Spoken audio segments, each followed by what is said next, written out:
Like, they're not thinking about their kids, their boat, their plane. I know people think that, but that's not actually true. They're actually thinking about, how do I create wealth? You just have to try different things, and even if 99% of them fail, you only have to be right one time.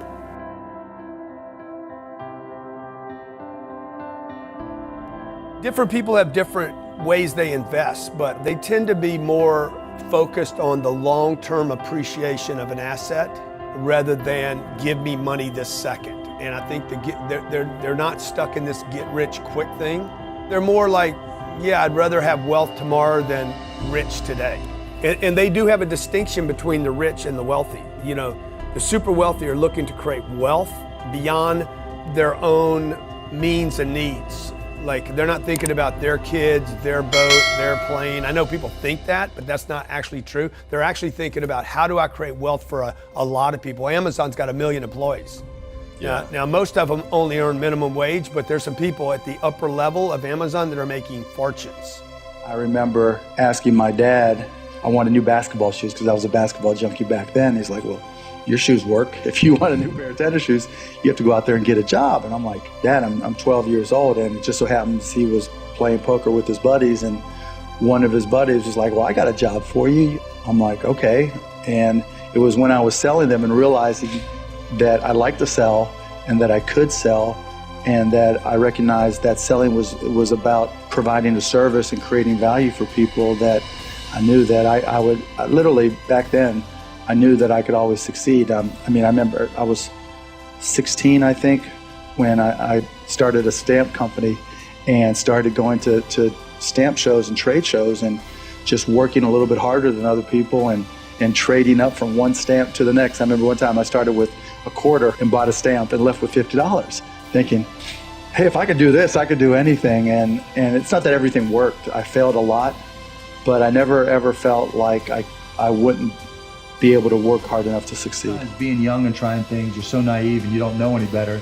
All you do is learn.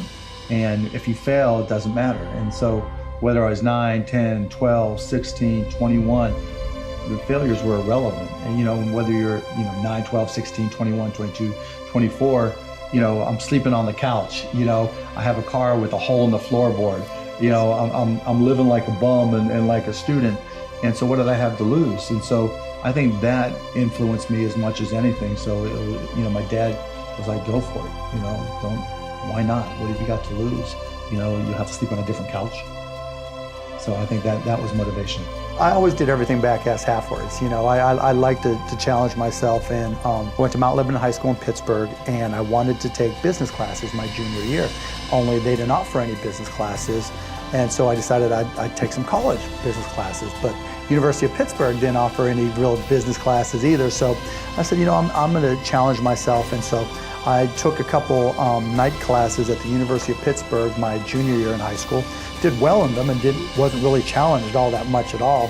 And so I just dropped out of high school, and instead of going back for my senior year, I went to the University of Pittsburgh and started taking classes there. My buddies were like, where'd you go? And it was I've always tried to challenge myself.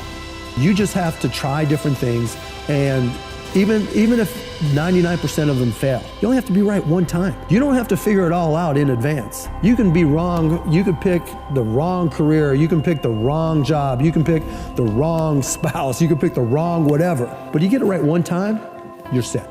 But if you don't try, and if you don't go out there and try all those different things, you'll never get that one time.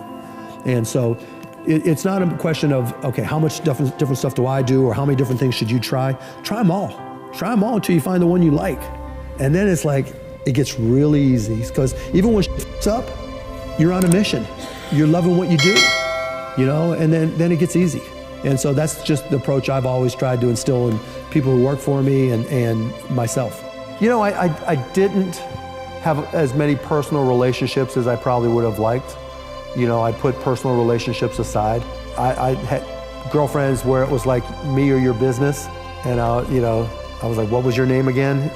I probably took things to an extreme, but yeah, I gave up on personal relationships in a big respect, because I really was on a mission.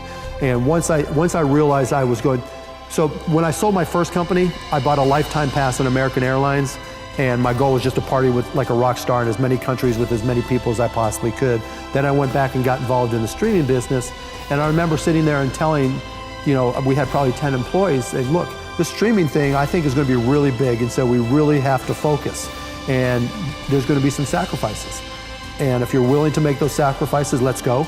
And if you're not, I understand, you make your own decisions. And I was willing to make those sacrifices. And, it all turned out great in the long run, but during that time, it wasn't always easy, and wasn't always, it was tough sometimes.